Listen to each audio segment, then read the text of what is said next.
Angus Taylor, thanks so much for your time this afternoon. What do you make of this unemployment figure today? Well, it's always good to see low unemployment, Andrew, but beneath that number is something much more concerning, which is Australians working more for less. We've seen around 5% increase in hours worked or over that, and yet the economy shuddering to a halt. We're seeing inflation going up much faster than wages, so real wages going backwards. And of course, productivity is completely shot, Andrew, down 4.6% in the last 12 months. That's absolutely extraordinary. That's almost half of the gains of the previous decade lost in just a single year. And of course, the result of that is Australians do feel like they're working harder for less, and that's exactly what is happening because of that underlying dynamic. Now, the truth is there's much government can do to influence this, and even today we've just seen the Productivity Commission to come out and criticise a number of the spending initiatives of this Labor government. We've opposed $45 billion of spending that we think is not going to deliver for Australians in recent months, and we need Labor absolutely focused on ensuring that we're fighting inflation first, ensuring that real wages go up, and productivity is absolutely essential to achieving that. Do you think this figure increases the prospect of another rate rise next month?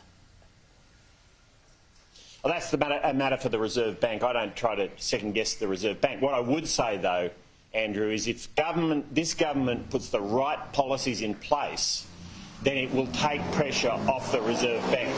Right now, we've got a government that is going in exactly the wrong direction to take pressure off interest rates and inflation. It's got the wrong industrial relations policies, the wrong energy policies, and it's spending in the wrong way. And as I said, the Productivity Commission has made that very, very clear today. So they are not making the job easier to get inflation and interest rates down, and that has to be the first, second and third priority of the government, not the Canberra Voice or other things. That's got to be the top priority. Understand your point. If you're elected then, what spending would you cut? Well, we've already opposed $45 billion of spending in recent months. Does that include the childcare subsidy, manufacturing fund? Yes, it does. And of course, the Productivity Commission, the manufacturing fund, was a focus for the Productivity Commission today, and they made the point that these are very high-risk initiatives that they end up not delivering for Australia, not delivering higher real wages, not delivering a stronger economy. But aren't they just taking interest off those funds? They're not spending the whole $15 billion of that fund, for example, are they? $18 billion of interest payments, Andrew. We all pay for this. We all pay for this. This is real money. And this is a government that is spending money in the wrong way. Let's be clear, $185 billion of extra spending since they came into government. $185 billion. Do you agree? Over $7,000. Just be clear. Can I finish? Over $7,000 for every Australian, Andrew. Now, that alongside industrial relations policies, energy policies, productivity policies, it's all heading in the wrong direction, and that's why Australians are working more for less. Do you agree with Michelle Bullock we'll have to see higher unemployment to see inflation come down?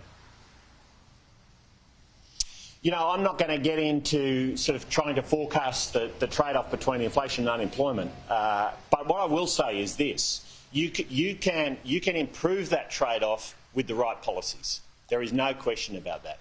If you have productivity that's strong, if you have the right energy policies that's putting downward pressure on inflation, if you have the right industrial relations policies that's improving productivity and putting downward pressure on inflation, then the trade-off between unemployment and inflation changes. And that's what this government is not focused on. And let's be clear. Phil Lowe has made this point on multiple occasions. Government policy does have an impact on getting inflation down. He's talked about industrial relations policies, for instance. He's talked about the importance of productivity in recent weeks in a very good speech given a few weeks back. You can break these trade-offs, but you can only break these trade-offs if you have the right policies, and right now we don't from this government.